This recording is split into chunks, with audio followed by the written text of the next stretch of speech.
Halo semuanya, balik lagi sehat terus dan lancar juga kegiatannya. Oke teman-teman, kali ini kita akan melihat sebuah podcast ya yang narasumbernya adalah Ibu Irma Suryani. Kita akan melihat yang bagian dimana podcast ini membicarakan tentang Pak Jokowi. Dan di sini disinggung nama Abraham Samad DKK oleh Bu Irma. Kemudian disinggung juga Prof Siti Zuhro ya ketika menjadi salah satu narasumber di salah satu stasiun televisi yang membicarakan tentang Pak Jokowi, bahwa apa yang dilakukan oleh Pak Jokowi itu ketika ramai kunjungan warga ke rumah Pak Jokowi itu disebut by design. Di sini Bu Irma berbicara kurang lebih akademisi kok gitu ya kepada Prof Siti Zuhro teman-teman. Dan ini bisa menjadi salah satu referensi bagi teman-teman ya melalui penjelasan Bu Irma. Di sini juga kalau nggak salah disinggung juga kasus yang viral ya, salah satunya ya pagar laut teman-teman. Dengan segala dinamika politik yang ada di sini Bu Irma menjelaskan. Nah, untuk lebih jelasnya kita langsung saja melihat videonya.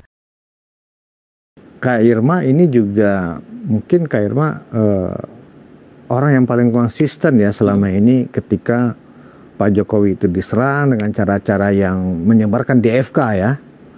Kalau masalah gugat menggugat itu hak orang ya Kak Irma. Tapi ketika Pak Jokowi diserang dengan disinformasi, fitnah dan kebencian, Kak Irma kan selalu ada di barisan paling depan untuk meluruskan itu ya kan.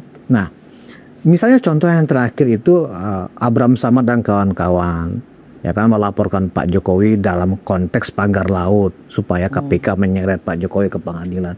Nah itu gimana? Apa itu model aktivis, model seperti itu? Ya kan? Kan selama ini kan mereka selalu menggunakan statusnya ketika mereka menghadap kemudian press conference ke media itu kan kami aktivis ya kan begitu. Kami intelektual, kami akademisi. Saya kira nggak ada masalah juga loh Bang.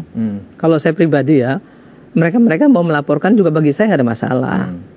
Kalau sesuai dengan konstitusi, mereka melaporkan ke KPK bawa data, kan gitu, bukan asumsi. Bawa data dong. Kalau KPK kan menggunakannya bukan asumsi tapi data. Kalau memang punya data, ya nggak ada masalah. Kita juga nggak boleh bilang itu hanya sekedar nggak boleh juga, nggak apa-apa. Saya selalu bilang kalau bawa bukti. Alat kan KPK perlu 2 alat bukti katanya kan kalau penegakan hukum. Perlu 2 alat bawa bukti. Buktinya baru kemudian laporkan. Kan nggak apa-apa juga, itu hak warga negara untuk melakukan pelaporan gitu. Kan saya sih nggak ada persoalan. Bu Irma mengatakan ya menurut Bu Irma sendiri nggak apa-apa asal ada data, bukan asumsi. Gitu. Cuman jangan by asumsi. Jangan menggiring opini publik, itu aja. Jangan menggiring opini publik. Yang saya harapkan tuh jangan menggiring opini publik. Contoh nih, ada akademisi yang menyampaikan kemarin di TV One, bilang bahwa dengan adanya banyak masyarakat yang datang ke rumah Pak Jokowi itu merupakan show of force. Ya. Ya kan? Harusnya nggak boleh. Peneliti BRIN itu, ya kan? Kan gini, perempuan loh. Iya, Prof Siti Zuhro saya tahu. Jadi saya bingung juga kalau misalnya saya berpikirnya kalau hak politik Pak Jokowi itu dicabut, baru nggak boleh mereka menerima tamu dan lain sebagainya dalam hal ada kaitan politik. Tapi saya nggak ngelihat orang datang itu ada unsur politik karena kan mereka datang cuma mau foto, cuma mau salaman gitu, dan itu tidak didesain gitu. Mereka datang bersilaturahim gitu. Nah, kenapa harus dikait-kaitkan dengan hal yang berbau politik gitu? Kecuali Pak Jokowi melakukan itu dalam rangka show of force, beda gitu loh. Tapi saya nggak ngelihat itu, makanya saya bilang kalau hak politiknya dicabut, baru dia nggak boleh melakukan hal-hal yang berbau politik, ya kan, politik praktis Bang ya. Tapi kan ya masa orang silaturahmi nggak boleh gitu. Itu juga saya bingung.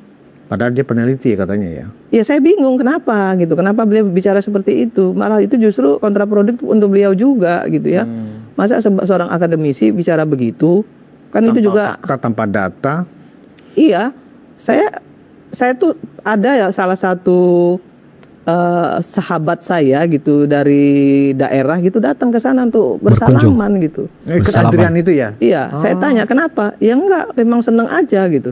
Loh kalau begitu emang kita boleh menghalangi kan nggak boleh. Iya. Nah kecuali misalnya Pak Jokowi berkampanye.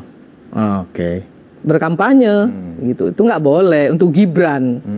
Tapi kalau Pak Jokowi pergi ke desa-desa misalnya kan ngobrol apa nih masalah yang belum selesai, nanti beliau sampaikan kepada Pak Prabowo, kan itu justru membantu sebenarnya, membantu pemerintahan gitu toh. Kan Pak Jokowi udah selesai, nggak mungkin jadi apa-apa lagi dia nih. Jokowi ini nggak bakal jadi apa-apa lagi gitu loh ya. Sudah selesai. Kalau Kak Irma melihat itu kedatangan masyarakat ke Jalan Sumber itu organik atau benar dimobilisasi seperti tuduhan peneliti BRIN itu? Gimana nih kata Bu Irma? Catatan Kak Irma gimana? Saya itu bertanya sama orang yang datang bahkan, gitu ya. Dia datang itu karena memang pengen ketemu, pengen ngobrol, gitu. Dulu waktu mau jadi presiden, mereka nggak bisa, ya. Mereka kagum, mereka percaya, mereka sayang. Waktu menjadi presiden nggak bisa ketemu. Nah sekarang lah mereka bisa melakukan itu, melampiaskan kangennya, kagumnya dan lain sebagainya. Menurut saya itu aja. Dan berapa sih yang hadir, dan emang di situ Pak Jokowi orasi kan enggak. Dia datang salaman foto pulang. Foto udah. Iya, benar. Datang salaman foto pulang, tidak ada satupun orasi, tidak ada satupun pembicaraan mengenai pemerintah. Ngobrol aja paling pemerintah, mengenai pemerintahan, jalannya pemerinah nggak ada diskusi. Berarti efeknya luar biasa ya teman-teman, fenomena banyaknya warga berkunjung ke rumah Pak Jokowi. Diskusi juga gitu. Terus yang kita khawatirin apa gitu? Berarti apa itu berarti? Itu hanya bentuk kebencian aja barangkali, ekspresi kebencian aja. Sehingga itu dituduh tidak ada yang namanya politik, nggak ada yang tidak direncanakan, semuanya by design. Seolah-olah tamu-tamu yang datang itu direncanakan saya mau kasih tahu gini, oleh Pak Jokowi gitu. Pagar laut ya. Tim yang enggak, saya mau ngobrol sedikit. Pagar laut. Ya. Pak Trenggono itu menterinya siapa sih waktu di Jokowi? Pak Jokowi. Menterinya Pak Jokowi. Iya, yang endorse siapa? PAN.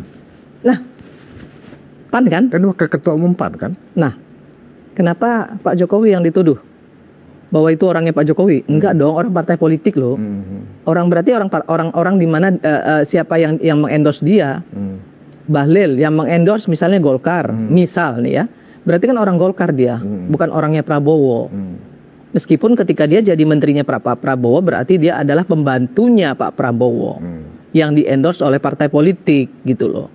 Itu yang saya ingin sampaikan sama kita semua. Makanya saya kemarin menyinggung partai politik, gitu ya, bahwa partai politik hari ini betul-betul harus bertanggung jawab juga atas endorsement mereka terhadap ke kabinet. Yang harus tanggung jawab. Nggak bisa juga semuanya disalahkan ke Pak Prabowo. Kenapa? Presidensial kita ini kan banci. Setengah presidensial, setengah parlementer. Ya. Ya toh? Jadi presiden masih tergantung ke parlemen, parlemen juga tergantung kepada partai politik. Karena kan isi parlemen semuanya partai politik. Ya. Nah, yang begini-begini masyarakat kan belum paham, Bang. Jadi ya kita yang paham ini harus menyampaikan kepada publik. Nah, saya salah satu anggota DPR, wakil rakyat yang selalu ingin meluruskan kepada masyarakat supaya masyarakat paham. Ini loh masalahnya. Oh, ini loh. Bukan pembelaan-pembelaan tanpa dasar, tanpa fakta, enggak juga.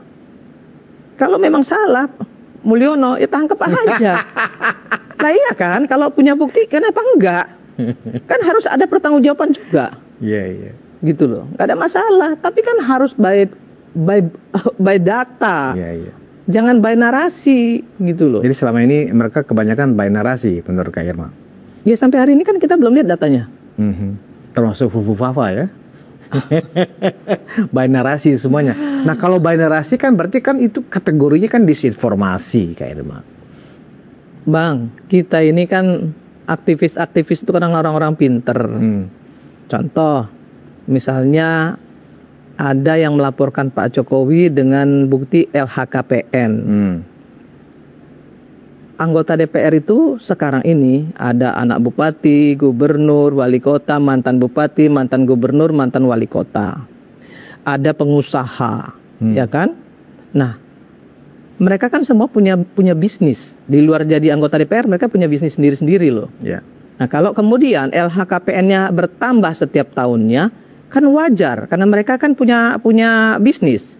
Kayak saya contohnya, saya punya catering, ya kan? Saya punya usaha di luar. Kan kalau LHKPN saya nambah kan wajar. Ya. Bukan sesuatu yang apa namanya, yang bisa bisa disebut bahwa itu ilegal.